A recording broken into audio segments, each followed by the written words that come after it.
Berita hari ini, Jumat, 19 Maret 2021. Berita pertama datang dari luar negeri. Pejabat senior dari Amerika Serikat dan Cina bertemu langsung pada hari Kamis, 18 Maret 2021 untuk pertama kalinya sejak Presiden Amerika Serikat Joe Biden menjabat. Namun, kemajuan pembicaraan menuju penyelesaian sumber ketegangan ekonomi utama termasuk perselisihan tentang teknologi dan perdagangan, masih jauh dari sepakat. Menteri Luar Negeri Amerika Serikat Tony Blinken dan Penasihat Keamanan Nasional Jake Sullivan akan menghadiri pertemuan 2 hari dengan rekan Cina Wang Yi dan Wang Yechi di Anchorage, Alaska. Kedua pihak akan membawa banyak permasalahan untuk dibicarakan. Berita selanjutnya, Bank Indonesia menegaskan dampak kenaikan imbal hasil US Treasury di tanah air lebih merefleksikan optimisme pasar atas progres yang bagus dari vaksinasi di Amerika Serikat. Seperti diketahui, Amerika Serikat menargetkan herd immunity 70% pada Juni atau Juli tahun ini. Hal ini ditambah beberapa indikator utama makro di Amerika Serikat yang membaik sehingga proyeksi pertumbuhan ekonomi Amerika Serikat pada tahun ini bisa mencapai 6,5% dan inflasi di atas 2%. Berita selanjutnya, Organization of Economic Co-operation and Development atau OECD mengkoreksi ke atas pertumbuhan ekonomi Indonesia tahun 2021. Perekonomian Republik Indonesia diyakini bisa tumbuh 4,9% di tahun ini. Sebelumnya, pada Desember 2020, OECD memproyeksi perekonomian Indonesia di tahun ini hanya mampu tumbuh 4%. Berita selanjutnya dari sektor minyak dan gas. Harga minyak mentah anjlok menyusul ketidakpastian atas kecepatan pemulihan ekonomi dan permintaan minyak global karena upaya vaksinasi di beberapa bagian dunia terhenti.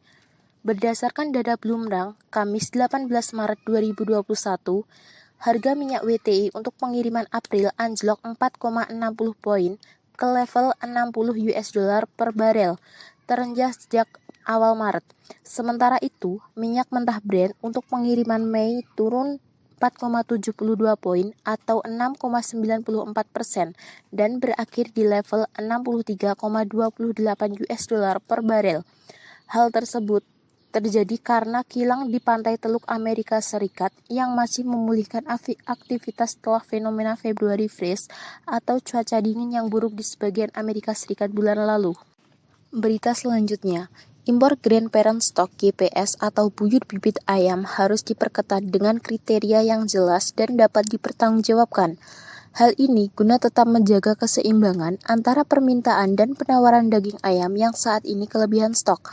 Direktur Pembibitan dan Produksi Ternak Kementerian Pertanian Republik Indonesia Sugiono menyatakan bahwa selain penerapan kebijakan cutting HE dan AFKID di GPS, penetapan jumlah impor GPS harus dilakukan berdasarkan kriteria yang jelas dan dapat dipertanggungjawabkan. Hal tersebut untuk menjaga agar kelebihan pasokan tidak terus-menerus terjadi. Kementan tengah meninjau ulang aturan pemberian impor GPS kepada pelaku usaha peternakan unggas agar izin impor yang diberikan kepada pelaku usaha harus transparan dan didasari dengan terpenuhinya kriteria-kriteria tertentu yang telah ditetapkan pemerintah. Berita selanjutnya dari PT Bumi Resource Mineral Tbk dengan kode BRMS. Anak usaha dari PT Bumi Resource Tbk dengan kode BUMI telah mendapatkan izin dari Otoritas Jasa Keuangan terkait pelaksanaan penambahan modal dengan hak pemesanan efek terlebih dahulu atau right issue. Dana hasil right issue ini akan digunakan untuk meningkatkan kapasitas produksi emasnya di Palu dan Gorontalo. Proses right issue akan dilakukan pada 1 hingga 9 April 2021 dengan jumlah saham baru yang diterbitkan sebanyak 22,9 miliar saham dengan harga Rp70 per saham. Dengan begitu, dana segar yang didapatkan dari aksi korporasi ini berkisar Rp1,6 triliun. Saat ini, sudah ada 2 pembeli siaga yang bersiap menyerap dari saham yang diterbitkan. Adapun pemegang saham lama tidak akan menyerap dari saham baru ini. Selanjutnya, PT Bumi Resource Tbk dengan kode BUMI menargetkan produksi tahun ini maksimal mencapai 90 juta ton dengan kisaran 85 sampai 90 juta ton. Target ini naik 11% dibandingkan realisasi produksi pada 2020 sebanyak 81 juta ton. Direktur dan Korporasi Sekretari Bumi Resource di Lab Srivastava mengatakan perusahaan memanfaatkan momentum melesatnya harga batubara untuk mendapatkan harga terbaik, menjaga dan mendapatkan harga terbaik, meningkatkan pangsa pasar, serta efisiensi perusahaan. Sepanjang 2020 pun perusahaan mampu menjaga produksi agar tidak anjlok meski pandemi COVID-19 menghantam.